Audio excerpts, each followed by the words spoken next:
Ya pemirsa, sidang tahunan MPR biasanya menjadi momen bagi Presiden Republik Indonesia untuk menyampaikan kondisi terkini bangsa. Termasuk juga pencapaian-pencapaian di sektor-sektor strategis. Apalagi di saat ini atau tahun ketiga pandemi COVID-19, progres penanganan serta pemulihan dari pandemi menjadi salah satu sorotan. Demikian juga dengan rencana-rencana kebijakan. Salah satunya strategi akselerasi untuk bisa keluar dari pandemi. Nah, untuk membahas kira-kira apa saja yang akan menjadi sorotan Presiden Jokowi pada tahun ini serta kinerja pemerintah dalam 1 tahun terakhir telah bergabung bersama kita secara virtual Raden Pardede, staf khusus Menko Perekonomian dan Sekretaris Eksekutif KPCPEN. Halo Pak Raden, apa kabar? Kabar baik, selamat pagi Mbak Yuli, selamat pagi semuanya, Bapak dan Ibu pemirsa. Baik, salam sehat selalu. Nih Pak Raden, sebentar lagi sidang tahunan MPR akan digelar dan biasanya Presiden Joko Widodo akan menyampaikan pencapaian-pencapaian strategis. Nah, untuk fokus Presiden sendiri dan pemerintah khususnya di tahun ketiga pandemi COVID-19 ini, apa saja Pak Raden? Tentu nanti kita akan dengar persisnya apa yang akan dipidatokan oleh Bapak Presiden.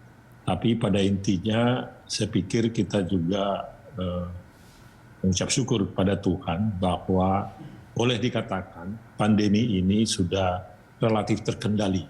Ya, kita ingat waktu itu kita mulai dengan varian Alpha, kemudian semua tahu ada varian Delta yang sangat ganas, kemudian varian Omicron dengan sub-varian-variannya semuanya. Tapi kemudian kita melakukan berbagai cara, tentu tidak mudah. Kita mengalaminya secara bersama-sama. Kita melakukan lockdown, kemudian PPM, PKPM, tapi kemudian kita melakukan vaksinasi secara masif boleh dikatakan, dan pencapaian kita di situ cukup baik, ya. Penilaian dilakukan oleh pihak internasional. Sehingga sekarang boleh dikatakan pandemi sudah relatif terkendali, boleh kita klaim terkendali lah. Jadi memang masih ada pandeminya sendiri, tetapi tingkat fatalitas atau tingkat hospitality daripada masyarakat yang masuk pun sudah sangat sedikit sekali. Nah, seiring dengan kita bisa mengatasi pandemi, tentu kita melonggarkan ekonomi, ya. Jadi fleksibilitas itu ada. Kita bisa bepergian, mobilitas daripada barang, mobilitas daripada orang sudah saya pikir terjadi perbaikan yang sangat signifikan. Dan seiring dengan itu maka ekonomi kita pun mulai pulih. Dan mungkin nanti Bapak Presiden akan berbicara mengenai capaian di ekonomi, di mana kita tahu bahwa di kuartal terakhir ini, kuartal ke-2 tahun ini kita bisa mencapai 54%. Nah, yang berikutnya mungkin saya pikir adalah Bapak Presiden akan menyatakan mengenai bahwa ini semua hasil kerjasama daripada semua pihak. Jadi tidak hanya pemerintah di situ, tanpa saya pikir partisipasi aktif dari seluruh masyarakat, tokoh-tokoh masyarakat, tokoh agama, dan juga tokoh-tokoh politik, semuanya ini bersatu padu untuk menghadapi krisis, boleh dikatakan krisis pandemi ini. Jadi ini adalah hasil kita bersama-sama. Dan saya pikir capaian yang kita peroleh sekarang ini menunjukkan kalau kita bersama-sama, kalau kita bersatu, ya kita kompak, itu persoalan masalah itu akan datang dan pergi. Tapi ternyata terutama pada saat kita merayakan 77 tahun negara Republik Indonesia ini berdiri, kita bisa melewatinya. Baik, itu dia bersama-sama untuk lebih kuat ya, mungkin dia bangkit setelah pandemi. Ini sudah hampir 3 tahun Pak Raden kita masuk ke pandemi COVID-19 ya. Menurut Anda strategi yang telah dilakukan pemerintah selama penanganan COVID-19 selama ini itu seperti apa?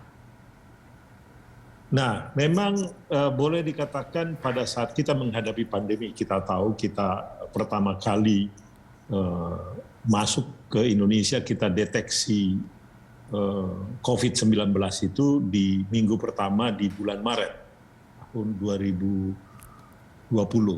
Ya, kita tentu tidak tahu apa yang mesti kita lakukan karena tidak ada pedomannya.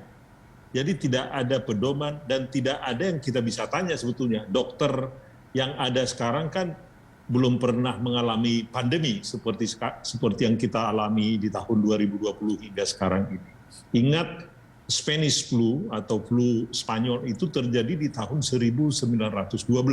Ya. Jadi hampir 110 tahun yang lalu. Ya, dan tidak ada yang waktu itu dokter yang dulu masih hidup yang kita bisa tanyain sekarang. Demikian juga pedoman-pedomannya. Apalagi Indonesia mulai berdiri, kita ingat tahun 45 ya. Jadi jauh sebelum itu. Tidak ada dokumen yang kita bisa pelajari. Dan disitulah sebetulnya learning by doing. Ini adalah harus cepat melakukan cara-cara bagaimana menanganinya. Penyesuaian-penyesuaian itu yang dilakukan. Nah, itu sebabnya kalau kita lihat apa yang ditegaskan oleh Bapak Presiden waktu itu, kita mengadopsi istilahnya Bapak Presiden adalah rem dan gas. Jadi kapan kita rem, kapan kita gas itu. Itu fleksibilitas itulah sebetulnya yang kita pakai. Dan terus belajar. Jadi kita nggak bisa sok tahu lah mengenai pandemi ini. Jadi yang paling penting adalah kita dengan kerendahan hati belajar dengan cepat mencoba mencari solusinya. Dan pada saat kita katakan vaksin sebagai solusi yang utama yang kita tahu, bahwa kita lakukan lockdown, kita lakukan PPKM, tetapi kan nggak bisa terus kita lockdown. Ujungnya adalah resep yang kita bisa pakai untuk mengatasinya, ujungnya adalah vaksin. Tapi vaksin pun biasanya kalau normalnya waktu itu adalah vaksin itu ditemukan sesudah 5 tahun. Artinya sesudah 5 tahun dilakukan uji coba, itu normalnya baru kita bisa divaksinasi. Ya. Tapi waktu itu yang terjadi adalah akhirnya kita memperoleh vaksin, ada persetujuan yang masih dalam uji coba. Kalau Mbak Julita ingat itu uji coba, di Indonesia kita uji coba aja. Ya, testing ketiga kita uji coba, tes klinik di Bandung yang waktu itu hampir 1000-an dari masyarakat kita mau jadi dibuat percobaan ya. Bahkan di negaranya sendiri di Cina pun waktu itu Sinovac ini itu belum ada izin. Ya. Hal-hal seperti itu yang kita alami waktu itu, tidak ada izin dan kalau kita mau beli vaksin pun waktu itu tidak ada yang mau memberikan asuransi. Ya. Itu pengalaman waktu itu. Tapi ya kita mau melakukan itu, kemudian udah pesan aja dulu.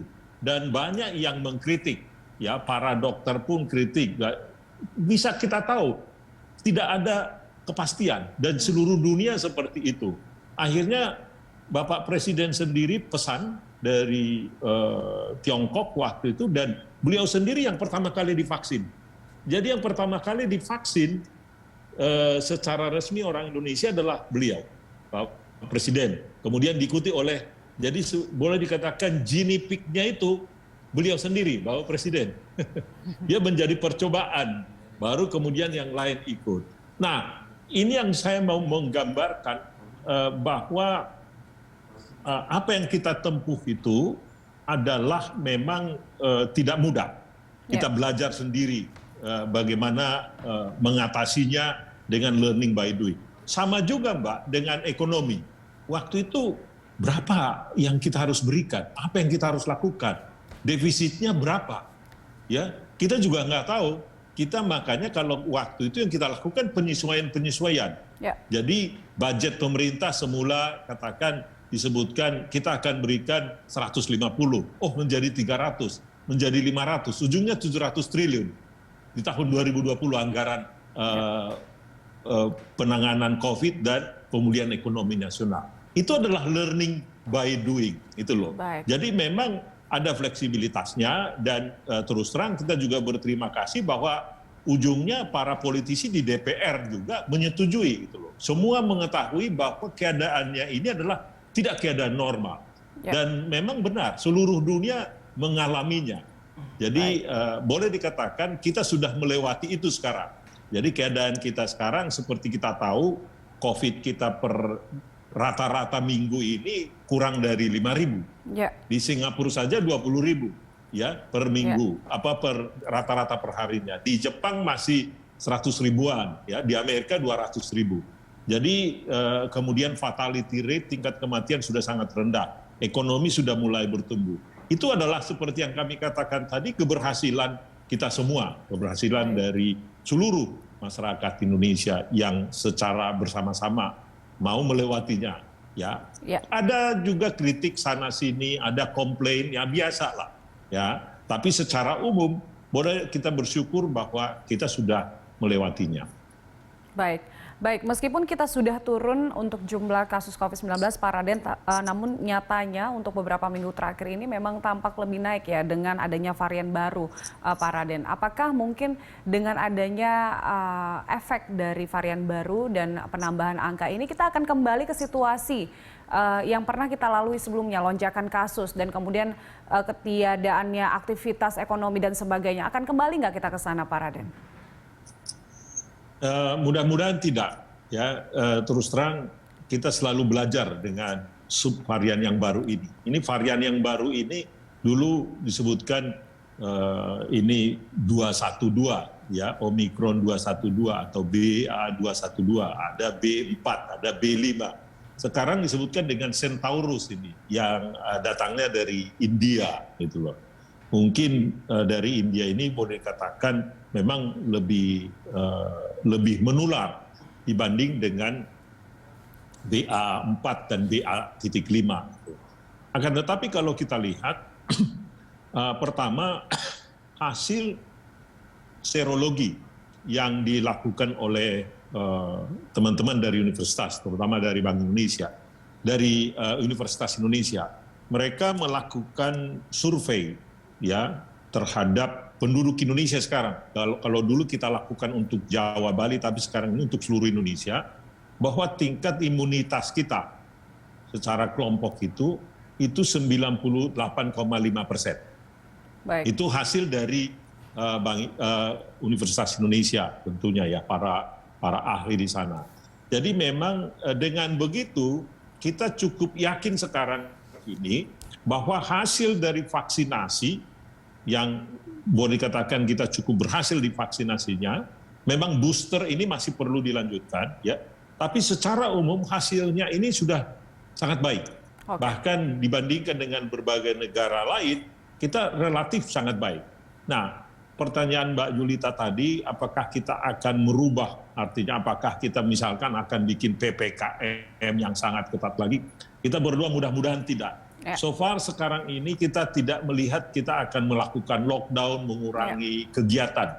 Cuman memang selalu kita anjurkan sekarang pakailah masker, terutama kalau di tempat-tempat tertutup, ya, pertemuan-pertemuan yang tertutup itu pakai masker. Kalau di luar, kalau memang jaraknya masih jauh, nggak apa-apa dibuka atau olahraga. Tetapi kalau mulai ada kerumunan, pakailah masker. Baru tahap di situ sekarang yang kita warning ya, bahwa kita tetap harus waspada karena memang belum bisa kita deklarasikan bahwa COVID-19 itu hilang, belum. Ya, dan tidak ada yang mendeklarasikan sampai sekarang. Tetapi pada saat yang sama bahwa dengan tingkat vaksinasi tentu kita harus menjaga kesehatan kita, ya, dan kemudian kita melakukan disiplin di prokes. Dengan seperti itu rasanya kita harus juga nggak bisa menjadi ketakutan berlebihan. Kita harus menganggap itu seperti flu biasa saja, ya. Selama kita memang sudah vaksinasi, kalaupun kena, ya kita nggak bisa katakan tidak mungkin tidak kena. Kalaupun kena, kalau kita lihat sekarang itu sangat-sangat ringan sekali.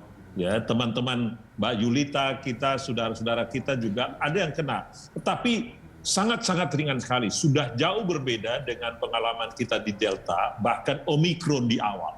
Jadi memang akan ada kemungkinan kenanya, tetapi dampak kita masuk ke rumah sakit atau tingkat kematian itu sudah sangat-sangat rendah sekali. Tentunya semua masyarakat juga berharap yang sama ya Pak Raden, melihat dengan pemulihan kita saat ini, begitu kita tidak akan kembali bagaimana ke situasi kita dengan ketiadaan aktivitas ekonomi dan juga beberapa fundamental perekonomian kita yang juga turun. Kita bersama sudah melihat bagaimana situasi terkini di gedung DPR MPR. Pak Raden, Presiden Joko Widodo telah hadir di sana dan tentunya telah mempersiapkan bagaimana pidato yang akan disampaikan ke seluruh masyarakat Indonesia pada hari ini jelang Hari Ulang Tahun Indonesia yang ke-77. Nah, Pak Raden, tadi kita sempat membicarakan ya bagaimana Indonesia sejak awal menghadapi pandemi tidak punya strategi khusus ya, karena memang sambil belajar, yaitu learning by doing. Nah, selama perjalanan ini, Pak Raden, dan kita melihat sudah ada progres sebenarnya hingga saat ini, bagaimana fundamental perekonomian kita sudah tampak membaik. Tapi apakah kita saat ini sudah betul-betul siap bangkit kembali, Pak Raden? Ya, kalau dikatakan apakah kita siap bangkit kembali, terus terang kita lihat di situ bahwa tingkat kepercayaan daripada konsumen. Jadi ini optimisme dari konsumen itu sudah sangat tinggi sekali. Ya, demikian juga sentimen dari para pebisnis kita juga sudah membaik ya. Dan semua angka-angka ekonomi kita, misalkan kredit pun sekarang sudah mencapai hampir 10% pertumbuhan kredit. Jadi secara umum kalau kita lihat akibat dari pandemi ini kelihatannya kita sudah lebih confident. Kita sangat yakin kita akan bisa melewatinya. Namun tentu pertumbuhan seperti yang kami katakan tadi, pertumbuhan kita sudah sangat baik sekali di kuartal kedua. Seluruh data-data ekonomi kita menunjukkan begitu. Namun tentu kita semua juga sadar, tentu kita ini masyarakat Indonesia sangat mengikuti perkembangan-perkembangan yang up to date terhadap perkembangan ekonomi di dunia ini. Yang kita tahu bahwa perkembangan ekonomi dunia ini sekarang sedang tidak menentu. Ya, jadi kita sudah melewati pandemi COVID, boleh dikatakan begitu, tetapi ke depan ini yang kita hadapi adalah badai topan dunia sekarang ini. Ya, orang berbicara mengenai stagflasi. Stagflasi adalah potensi stagnan perekonomian, sementara inflasi tinggi. Di sisi lain tentu kita juga sudah melihat persoalan geopolitik sekarang ini, mulai bulan Februari yang lalu, di mana pada saat Rusia mengambil sebagian daripada tanahnya Ukraine, ya, mereka menginvasi Ukraine, itu menyebabkan persoalan tersendiri terhadap pangan dan energi. Sekarang juga kita lihat, sekarang per hari ini juga kita lihat ketegangan terjadi antara China dengan Taiwan.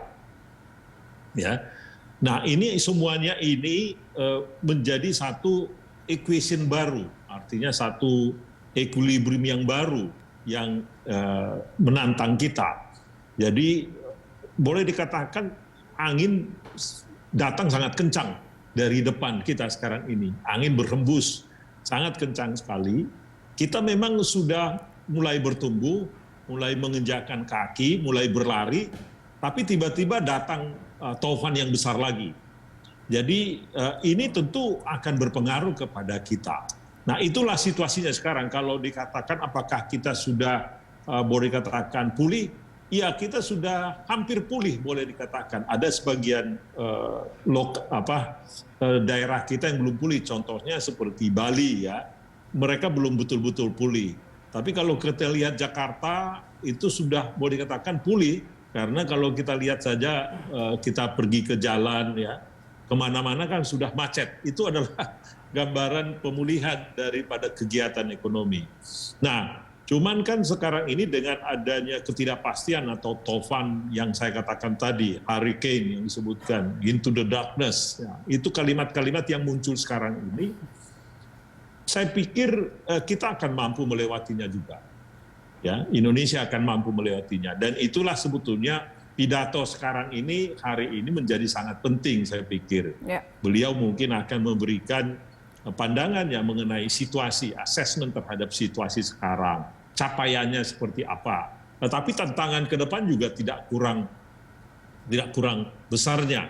Yang saya katakan tadi, ancaman resesi dunia, di sisi lain inflasi naik, itulah tantangan ke depan. Tapi itulah kehidupan. Kehidupan kan tidak semua tenang-tenang aja. Tapi kalau kita mampu melewati tantangan itu, itulah hidup sebetulnya. Kalau tidak ada tantangan, sepi-sepi saja, itu tidak hidup namanya. Jadi bahwa kita ini mampu melewatinya, itu yang kita patut syukuri, dan saya pikir dengan global uncertainty dan topan yang saya katakan yang sangat besar yang menghantam dunia sekarang ini, Indonesia terpengaruh, tetapi kami pikir ya, berdasarkan data-data yang kita lihat semuanya, kita akan mampu melewatinya. Dan dampaknya kita pun akan relatif mild, tidak akan berat. Gitu loh. Baik, dengan pondasi yang saat ini kita sudah miliki untuk bangkit kembali tidak akan sulit, meskipun tetap akan ada hal-hal yang diperhatikan tergantung bagaimana situasi global juga ya Pak Raden ya. Baik, kita sapa Pak Jahen Fahrul Reski yang juga telah bergabung bersama kita saat ini, Kepala Kajian Makroekonomi dan Ekonomi Politik LPEM Universitas Indonesia. Pak Jahen, apa kabar? Pagi Ibu, pagi Pak Raden. Pagi. Baik, Pak Jahen, tadi kita sudah lihat bersama Presiden Joko Widodo telah hadir di gedung DPR MPR untuk memberikan pidato kenegaraannya dan tentunya telah mempersiapkan sejumlah poin-poin apa yang telah dicapai selama ini dan juga rencana ke depan. Nah, dari Anda sendiri, Pak Jahen, melihat apa yang telah dilakukan pemerintah selama 1 tahun terakhir, khususnya untuk menghadapi pandemi, untuk kembali pulih dari sisi ekonomi, seperti apa, Pak Jahen? Iya, terima kasih Bu. Jadi saya termasuk orang yang di awal itu cukup skeptikal dengan respons pemerintah di awal pandemi ya. Karena saya paham pemerintah itu dihadapi pada satu faktor yang lebih besar ketimbang hurricane mungkin ya Pak Raden ya. Jadi pemerintah tidak tahu, nggak hanya Indonesia tapi semua pemerintah di dunia itu nggak paham bagaimana sih respons yang terbaik untuk menghadapi COVID. Baik. Tapi seiring waktu kita perlu mengacungi jempol kepada pemerintah. Kami rasa sekarang Indonesia termasuk salah satu negara yang berhasil mengatasi tidak hanya faktor kesehatan, tapi juga ekonomi kita tumbuh dengan baik. ADB misalnya itu memproyeksikan kita termasuk salah satu negara yang positif pertumbuhannya pada tahun ini dan juga tahun depan. Jadi saya rasa beberapa respons kebijakan dilakukan oleh pemerintah itu telah membuahkan hasil yang baik. Indikator konsumsi sudah tumbuh, sektor usaha juga sudah mulai baik, ekspansi dalam perekonomiannya, dan itu juga dilihat pada triwulan terakhir kan pertumbuhan ekonomi kita jauh di atas ekspektasi pasar. Jadi saya rasa kondisi-kondisi sekarang itu buah dari pertama adalah kebijakan pemerintah dan yang kedua juga masyarakat yang cukup patuh. Ya, kita nggak dihadapi oleh resistensi yang cukup besar dari masyarakat di luar yang mungkin masalah masker dan vaksin itu masih jadi isu yang paling krusial. Jadi saya rasa pemerintah dalam 1 tahun terakhir dengan pengalaman menghadapi pandemi semenjak tahun 2020 telah berhasil dalam mengatasi pandemi. Tapi mungkin kita nggak bisa lengah ya Ibu ya. Jadi Pak Raden, ini kita perlu tetap menjaga hati-hati karena tadi seperti Pak Raden singgung ada isu inflasi yang mungkin akan dihadapi oleh negara kita karena semakin pulihnya perekonomian. Di sisi yang lain juga mungkin masalah disruption karena adanya konflik antara Rusia dan Ukraina yang pasti akan mendisrupsi supply bahan baku dan juga harga komoditas. Jadi mungkin kita perlu tetap hati-hati ya bahwa ke depan masih banyak hal yang tidak bisa kita prediksi, tapi dalam setahun terakhir kami rasa ini sudah satu hal yang cukup bisa kita banggakan. Baik, untuk 1 tahun terakhir ini sudah menunjukkan perbaikan dan juga angka-angka menunjukkan hal tersebut ya Pak Raden dan juga Pak Jahen. Tapi ini kita akan mendengar nanti bagaimana program-program ataupun juga langkah strategis yang dilakukan pemerintah. Tapi apakah ini cukup atau mungkin butuh semacam reformasi besar-besaran dari berbagai sistem yang kita punya selama ini untuk bisa menghadapi mungkin kedepannya akan ada pandemi lagi ataupun ada hurricane lagi di depannya, seperti apa Pak Jahen?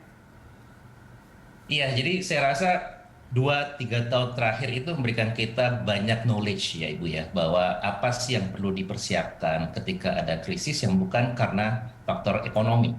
Jadi kan pandemi itu disebabkan oleh, sebenarnya pandeminya nggak memberikan krisis ekonomi, tapi respons pemerintah yang harus memberikan social distance, limitation dan sebagainya, itulah yang memberikan dampak. Tapi ini jadi amunisi yang baru bagi kita untuk mengetahui kalau misalnya terjadi the next pandemi, monkeypox misalnya, pemerintah udah tahu, oh inilah yang harus kita lakukan misalnya. Pemerintah bisa melaksanakan pembatasan secara secara tailor terkait terhadap dengan beberapa besaran kasusnya misalnya. Pemerintah juga ketika saat yang sama ketika ada mobility restriction perlu dibantu orang yang nggak bisa bekerja gitu. Hal seperti ini kan kita yakin pemerintah udah sangat paham luar dalam. Terus juga yang ketiga, saya rasa kita perlu mempersiapkan dari sisi kesehatan adalah kemampuan fasilitas kesehatan kita. Karena kita kalau dibandingkan negara maju, mungkin hanya Jakarta yang baik ya. Tapi kalau kita ke daerah gitu sudah kelihatan bahwa masih banyak RS yang memiliki keterbatasan fasilitas, dokternya juga terbatas dan sebagainya. Jadi ke depan dan kita juga perlu memastikan bahwa ketika ada krisis itulah saat yang paling pas untuk melakukan reform. Dan biasanya pemerintah kita, para Raden tim ataupun Kementerian Keuangan itu biasanya sangat hebat dalam membuat kebijakan pada saat-saat terdesak, Ibu. Jadi ini mungkin jadi saat yang paling pas bagi kita untuk terus melakukan reform. Saya rasa mungkin dari isu ekonomi kita masih ada isu dalam masalah competitiveness misalnya, terus juga investment yang mungkin telah mulai dilakukan revisi karena adanya UJK, tapi saya rasa dari level daerah masih banyak misalnya local leaders yang belum berani untuk menarik investor masuk ke dalam. Terus juga isu masalah, saya rasa firms kita mungkin sudah cukup tidak kompetitif sekarang in terms of kemampuan mereka untuk mengekspor, karena banyaknya mesin-mesin tua ataupun banyaknya pekerja kita yang kurang produktif. Jadi ada banyak structural factors yang mungkin bisa diperhatikan dan mungkin pada masa krisis inilah saat yang paling pas dari kita semua untuk bisa membuat kebijakan gebrakan baru yang mungkin bisa mengatasi isu yang sudah ada sebelumnya. Baik, ya kembali lagi bahwa krisis itu bukan karena pandeminya, tapi karena respon pemerintah. Ya, saya ingin dengar pendapat dari Pak Raden, tapi usai jeda kita jeda sejenak. Pak Raden dan juga Pak Jahen, pemirsa kami masih akan